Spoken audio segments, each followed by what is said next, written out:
这是地球上神秘的6大未解之谜，因为太过于离奇诡异，直到现在科学也无法对其进行解释。最恐怖的竟然是在我国。第一个，我们人类究竟来自于哪里？100多年前，达尔文公布了他的进化论，彻底推翻了神创论。从此以后啊，进化论成为了科学界的权威，甚至还进入了教科书。所有人都相信我们是从猴子进化而来的。但是100多年后的今天，进化论却被越来越多的人质疑。甚至有的科学家说，人类可能不是地球上的原生物种，因为地球上的其他动物啊，都在出生几个小时后就有独立生存的能力，而刚出生的人类婴儿至少要抚育3年才有基本的生存能力。其次呢，在地球上所有的动物里，只有人类会腰疼。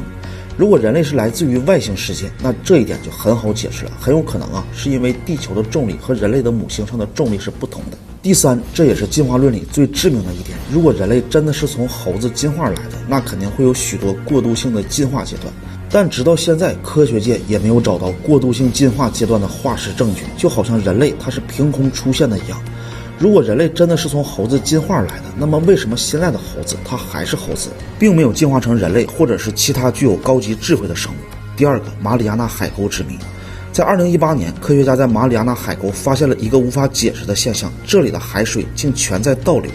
每年大约有30万亿吨的海水被马里亚纳海沟吞噬，无论科学家怎么找，也找不到这30万亿吨的海水它去了哪里。其实《山海经》呢，对这一诡异现象早就有了解释。《山海经》中啊，就记载了有一个地方叫做归墟，它是一条没有底的大河，世界上所有的水最终都会流到那里，然后再消失不见。这一特性呢，和马里亚纳海沟吞噬海水的现象完全符合。除此之外啊，它们还有2个相同之处。《山海经》中说，归墟它没有底，而马里亚纳海沟是地球上最深的地方，深度竟然达到了11000多米，即便是把珠穆朗玛峰放进去，距离海平面也还有2000多米。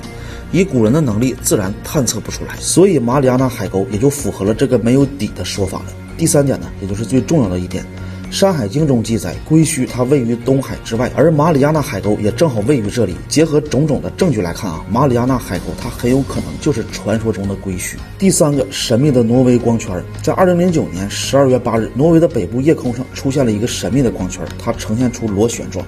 并且以顺时针的顺序还在不断的旋转，中间还发出了一道蓝色的光束照在了地面上。大约1个多小时之后啊，光圈中心变成了黑洞，外面那些螺旋状的光圈也在不断的向里收缩，最终消失不见了。有人认为啊，这是 UFO 降临地球留下的痕迹，也有人认为这是一种怪异的极光，但是它到底是什么东西，至今也没有一个明确的解释。第四个，车里亚宾斯克州的陨石事件。在2013年2月15日中午12点半左右，车里亚宾斯克州上空突然出现了一颗巨大的陨石，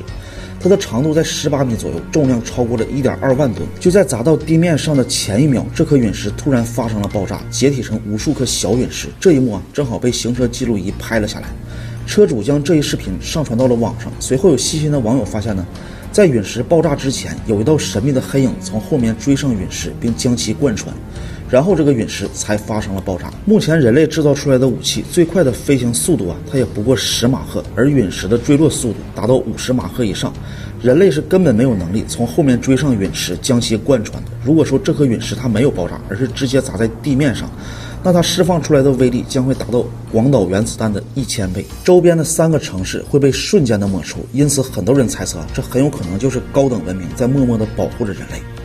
第5个呢，通古斯大爆炸。这个未解之谜啊，同样发生在俄罗斯。在1908年6月30日，俄罗斯通古河地区啊发生了一场离奇的巨大爆炸。这场爆炸的面积达到了2000平方公里，推倒了8000万棵树。爆炸产生的余震在大洋彼岸的美国都能监测到，巨大的爆炸声足足环绕地球3圈才逐渐消失。有人说啊，这场大爆炸是因为陨石的撞击，但是在爆炸中心方圆100公里内啊，也没有能找到陨石的碎片痕迹。也有人说呢，这是核弹实验，但几乎没有哪个国家会选择在自家的森林里进行核爆实验，并且在爆炸中心周围啊没有一点辐射的迹象。直到现在，科学家也没有能找到这场离奇爆炸原因的真相。第6个，人迹罕至的天然苏打水。在美国的落基山脉啊，存在着一种稀缺的天然水源，它是数万年冰川融化之后，又经历了几万年岩层的细致过滤融化，吸收了很多矿物质， pH 值在8.5左右，天生自带弱碱性，含有普通的水中啊没有的重碳酸根和偏贵酸。但以前啊，这种天然的苏打水只有美法2国才有，因为储量的稀少，价格它一直是居高不下，甚至一瓶要达到几万美元。一度成为了富豪们的专属饮品。后来呢，在我国的齐齐哈尔克山的苏达矿泉小镇也发现了这种水源，并一举成为了世界3大天然冷泉地之一。经过我国的采采之后呢，这种以前只出现在富豪桌上的苏打水已经走到了大众面前，并且每瓶已经变得人人都能喝得起的价格，口感就像山泉水一样的清凉甘甜，不管是自己喝还是送人都有面子。如果是夏天海鲜烧烤不断，或者是加班啊应酬啊，真的建议你在车里和家里多备上几箱，每次应酬完来上一瓶，别提那感觉有多好。不仅能在不备之需上派上用场，打开后备箱的那一刻呀，还能彰显出你独有的品味，并且现在下单呢，也不用担心自己搬不动，也不用去取，都是亲自送到家门口，我就放在购物车里了。